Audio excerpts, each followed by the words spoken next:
Goiás, finalista do Goianão 2026. Na tarde desse sábado, o Esmeraldino recebeu a Anapolina no jogo de volta das semifinais do Goianão e com mais um empate e novamente com polêmica de arbitragem, o Goiás se classificou nos pênaltis através das mãos do goleiro Tadeu, que mais uma vez brilhou e conseguiu classificar o time esmeraldino, salvando o Goiás, salvando o Lucas Lima e salvando a arbitragem. Em uma disputa muito acirrada, em um jogo muito competitivo e equilibrado, onde a Anapolina poderia ter tido muito melhor sorte, tanto no tempo regulamentar quanto nos pênaltis, mas acabou por pequenos detalhes eliminada do Goianão, mas fez uma grande campanha. Eu quero falar, obviamente, com você, com tudo que passou aqui nesse jogo, tudo que aconteceu nessa partida. Vou falar da polêmica do pênalti, é óbvio que eu vou falar disso, vou explicar como se deu a eliminação da Chata e a classificação esmeraldina. Tudo isso depois da vinheta.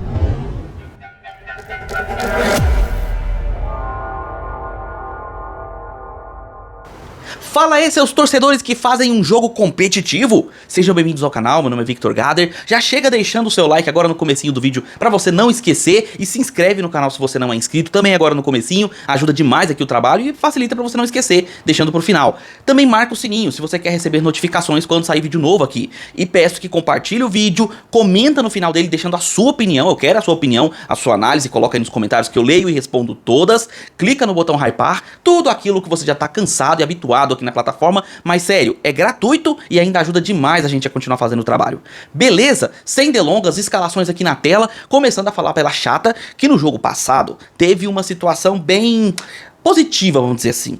A Anapolina começou o jogo perdendo e por 2-0, mas com a expulsão de um dos jogadores do Goiás, o Felipe Machado, a Anapolina cresceu, fez dois gols, empatou a partida passada, fez um terceiro anulado, teve um pênalti a seu favor que não foi marcado e que foi bastante polêmico, inclusive eu falei na análise que havia achado pênalti naquele lance, e assim, teve tudo pra sair com a vitória lá do Jonas Duarte, mas não conseguiu, então levou um empate pro jogo de volta, e aí traz aqueles jogadores que já vem fazendo um bom campeonato goiano e que vem sendo destaque na Anapolina, inclusive jogadores que já estão até negociados com outros clubes, como é o caso do ponta Wesley, o Cezinha, o Yuri Tanque também, jogadores que fizeram uma grande campanha nesse Goianão. Visitando o Goiás, que vem de uma classificação dura e apertada diante do Gama na Copa do Brasil. O primeiro jogo de ida, contra a Anapolina já foi um jogo complicado. O Goiás jogou com um a menos, teve dificuldades em ter ímpeto para fazer competitividade diante da Anapolina com um jogador a menos e saiu de lá com um empate. O jogo contra o Gama foi uma equipe muito dura de ser enfrentada e o Goiás teve dificuldades táticas e conseguiu se classificar nos pênaltis com o Tadeu brilhando. E chegou para esse jogo para tentar fazer diferente. Tentar diante da sua torcida, fazer o placar no tempo regulamentar e assim, conseguir sua classificação de forma mais tranquila, pelo menos esse era o plano. E aí o Goiás veio a campo, trazendo o Baldória no lugar do Felipe Machado, que foi expulso no jogo passado. Na frente, o Pedrinho tendo a oportunidade de sair como titular, o Jean Carlos e o Anselmo Ramon. E assim, o jogo de ida, os primeiros 15 minutos foram completamente desequilibrados. O Goiás extremamente agressivo e muito efetivo, e a Anapolina com poucas chegadas e levando muitos gols, além de dar muitos espaços. E isso aconteceu no jogo de ida. Nesse jogo de volta, era natural que a Anapolina viesse com uma estratégia, alguma forma de tentar contrabalancear esse esquema ofensivo que o Goiás vem fazendo no Goianão.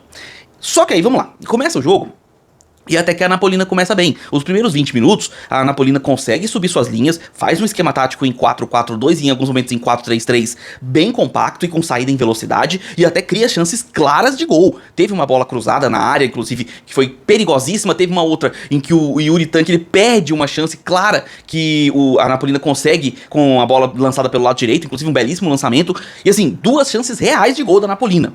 E aí eu me lembrei um pouco do jogo contra o Gama, onde o Goiás teve o primeiro tempo ali no começo meio complicado, o Gama foi melhor, mas o Goiás acabou chegando ao seu gol. Nesse jogo foi um pouco parecido. O Goiás não começou muito bem, estava ali se encontrando na partida, estudando o adversário. A Anapolina parecia que tinha começado mais organizada, mais ofensiva, só que a partir dos 15, 20 minutos, onde teve um chute do Lourenço, que o goleiro da Anapolina fez uma bela defesa, depois desse chute, a Anapolina meio que parou de jogar. O Goiás começou a dominar o campo ofensivo, começou a subir muito as suas linhas, pressionar, chutar de fora, chutar da intermediária, tentar chutes cruzados, buscou alguns cruzamentos e de repente a Anapolina já não tinha mais saída de bola. Já não conseguia receber as bolas pelas pontas com Cezinha e com Wesley, o Yuri Tanque já estava isolado, a Anapolina ficou com dificuldades para jogar. E o Goiás se aproveitou disso, inclusive com chances reais de gol e com o próprio em um lançamento vindo da defesa, eu não lembro quem foi que chutou, acho que foi o próprio Lourenço que fazia uma grande partida até então no primeiro tempo. O Chutão vai pra frente e encontra dois jogadores sem impedimento, vindos de trás, saindo nas costas da defesa da Anapolina, que tinha subido muito as suas linhas, e chegando de frente ao goleiro da Anapolina livres. Eram eles o Anselmo Ramon e o Nicolas. E aí o Nicolas foi responsável por dominar a bola, inclusive um belíssimo domínio, que já domina, tirando ali, né, deixando a bola numa posição confortável. Ele dribla o goleiro e toca, fazendo 1-0 para o Goiás, inclusive um belíssimo gol, vamos combinar, né? Um golaço, 1-0 para o Goiás, que durante o restante de todo o primeiro tempo foi uma equipe bem mais controlada, bem mais dominante e até, de certa forma, tranquila na partida. A equipe estava bem encaixada, bem organizada e a Anapolina tendo bastante dificuldades para chegar ao ataque depois que levou o gol. Sentiu um pouco o gol, mas em compensação a gente tem que dar também a colher de chá. A Anapolina não veio para jogar recuado. Esperava-se bastante isso. Inclusive foi debatido em muitos programas onde a Anapolina poderia vir fechada para jogar por uma bola. Não foi o caso. A Anapolina tentou competir, só que no primeiro tempo o Goiás foi bem superior, foi amplamente superior a partir dos 15 a 20 minutos. Ali ele controlou o jogo.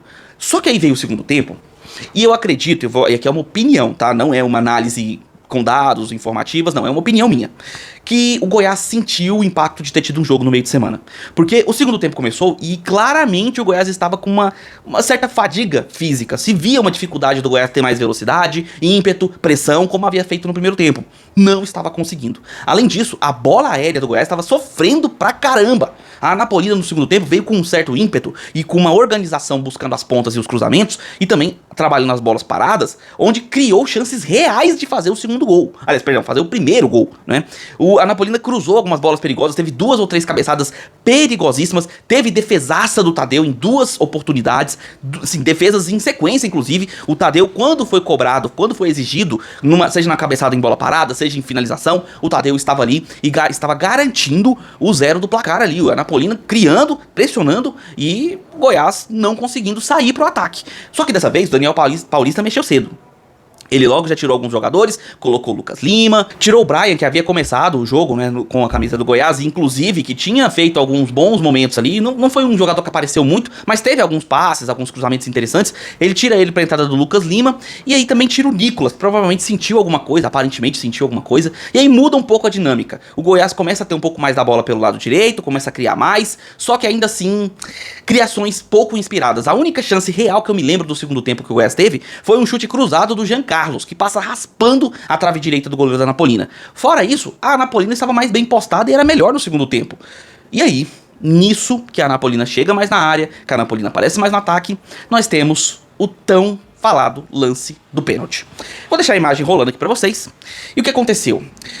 O jogador da Anapolina, eu não lembro o nome, tá? Me perdoem, eu não lembro o nome, ele recebe a bola no campo, dentro da área, ele consegue pegar a bola, dominar e adiantar a bola. Acho que é a camisa número 6, tá? Que fez isso. E aí, o Diego Caito, ele coloca a perna à frente para, na minha opinião, ele faz a disputa de corpo e ocupa o espaço para se colocar à frente da bola e fazer o giro dominando, ou seja, ele coloca ali o corpo à frente para impedir que o jogador da Anapolina tenha o domínio da bola. Ele não ataca o corpo do jogador, ele se posiciona à frente e aí disputa de corpo, uma disputa para mim regular, que fora da área juiz nenhum marcaria falta pra isso. E ele consegue roubar a bola, enfim, segue o jogo. Naquele momento, a torcida e jogadores da Anapolina pediram pênalti. E eu esperava, sinceramente, que não fosse ter análise, não fosse ter nada. Eu achei que, realmente, não foi pênalti. E pra mim, naquele momento, não tinha sido pênalti. Aí o VAR chama. O VAR chamou e a transmissão exibiu uma imagem de frente. A imagem de frente, mostrando o Diego Caito colocando a perna à frente do jogador da Anapolina e ocupando o espaço ali. E eu vou ser sincero com vocês, eu vou ser bem direto, tá? Pra mim, isso não é pênalti. Fora da área, isso acontece o tempo todo. Tempo todo. Os jogadores estão disputando a bola, o jogador coloca o corpo na frente, impede, né, o avanço dele, faz ali a proteção, e aí sai com a bola. Ou às vezes sai com a bola em pé, às vezes sai com a bola no chão, isso acontece muitas vezes também. O jogador dá um carrinho ou cai ali e faz o giro com a bola. Isso acontece o tempo todo fora da área. E não é falta. E dentro da área não seria pênalti. Não seria. Aí me veio à cabeça o seguinte, aí vocês vão conversar comigo aqui, tá? No jogo de ida, a Anapolina teve um lance dentro da área que, pra mim, aquele lance lá dentro da área havia sido pênalti. Aquele lance ali pra mim tinha sido pênalti.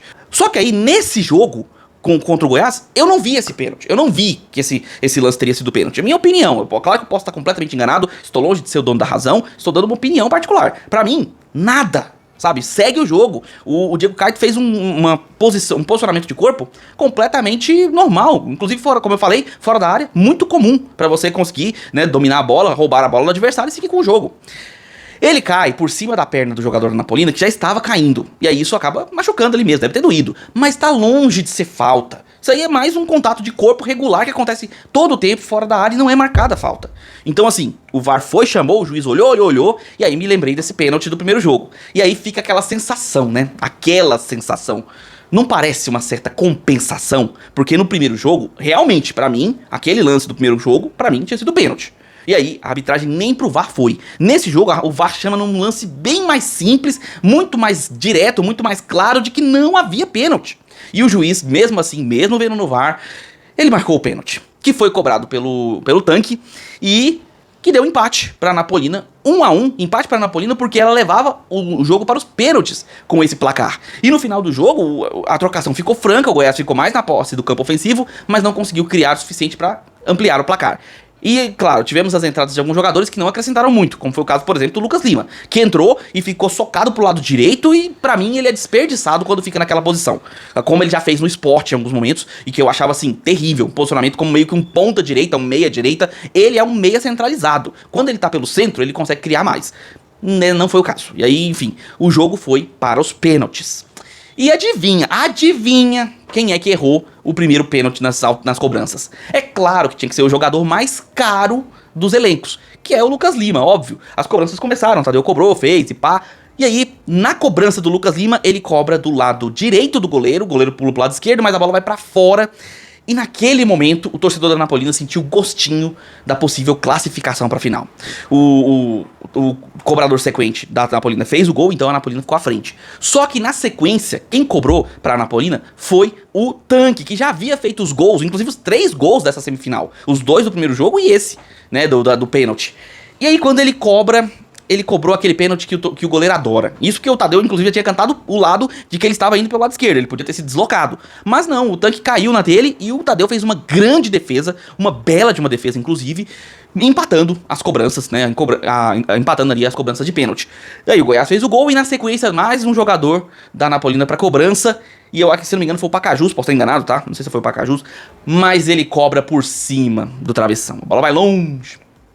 E aí, o Goiás segue suas cobranças e acaba fazendo 4-3. Se não me engano, foi isso, né? 4-3 de placar ou algo assim.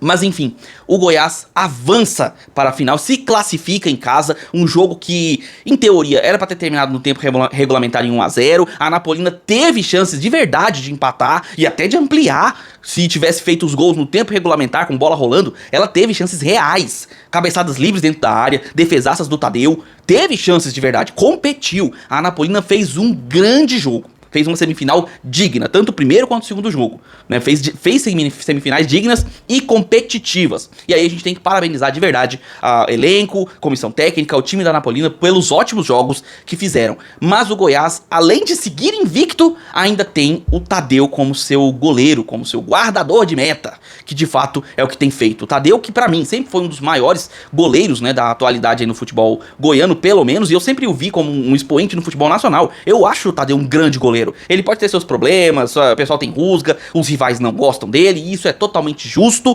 mas tecnicamente falando, o Tadeu é um grande goleiro. E ele cada vez se prova mais, principalmente quando ele consegue dar conquistas ao Goiás, como foi a classificação na Copa do Brasil e mais essa classificação para a final do Goianão. Com isso, o Goiás fica aguardando, né, o outro finalista que sairá do jogo entre Vila Nova e Atlético, que acontece no domingo. E a Anapolina encerra essa temporada por enquanto, afinal ela veio da segunda divisão, né, do ano passado, então não tem mais calendário, se não me engano é isso, tá? Posso estar enganado, mas não tem mais calendário e muitos dos seus jogadores devem ser aproveitados. E eu espero que alguns até por times goianos, como o Tanque, como o Cezinha, são bons nomes que podem ser olhados aqui por Goiás, Vila, Atlético e até os times como a Anápolis pra Série C, né, e outros times pra Série D, podem ser boas opções para essas competições. Mas eu quero a sua opinião, torcedor. E aí? Foi pênalti? Não foi pênalti? Quero saber a sua opinião, torcedor da Napolina, torcedor do Goiás, torcedores de outros clubes. E aí, você achou que foi pênalti? Você achou que o lance foi justo? O que você achou, torcedor esmeraldino, do jogo que o Goiás fez? Gostou do que viu em campo, mesmo o empate, né, rolando ali com o pênalti? O que você achou? Tem coisas que o Daniel Paulista precisa melhorar? O que você espera desse time? E o Lucas Lima, hein, que não foi muito bem no tempo regulamentar, errou o pênalti. O que você tá achando dessa grande contratação que o Goiás fez?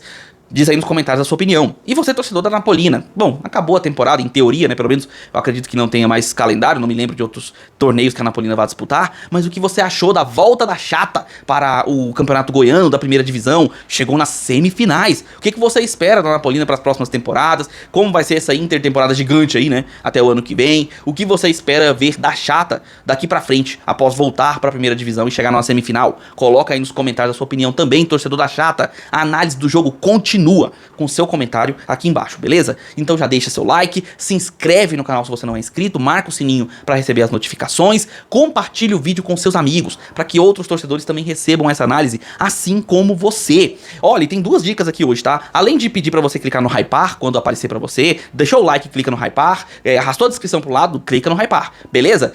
Além disso, eu tenho duas dicas. A primeira é aquela de sempre, se torne membro do canal, a partir de apenas R$ 1,99 você entra no grupo do WhatsApp, tem torcedores de tudo quanto é time lá, você tem tabela de jogos e esportes, notícias 24 horas, não só de futebol, como do mundo em geral, notícias importantes pra você, todo mundo compartilha por lá. Mercado da Bola também tá lá, todas as informações de compras, vendas de jogadores do seu time, dos times mais importantes dos campeonatos brasileiros, internacionais, tudo por lá, além de conteúdos exclusivos, antecipados e muito mais. A outra dica é pra você conferir aqui, ó, os produtos dos afiliados. Os produtos que são exibidos aqui durante o vídeo são produtos dos times que você está vendo aqui. Camisas, por exemplo, da Napolina, do Goiás, vão estar à disposição. Se você é torcedor esmeraldino, torcedor da chata, você pode adquirir por aí, clicando aqui, você pode adquirir aí os produtos. E aí você, além de ter o seu produto maravilhoso, recebendo em sua casa e tudo mais, você ainda ajuda o canal, que se trata, né, de um grupo de afiliados que ajuda muito aqui a continuarmos o nosso trabalho. Todas essas ajudas fazem com que nós possamos permanecer trazendo esses conteúdos aqui pra você. Beleza? Eu vou ficando por aqui, nós nos vemos nos próximos vídeos. Um abraço de torcedor pra todos vocês.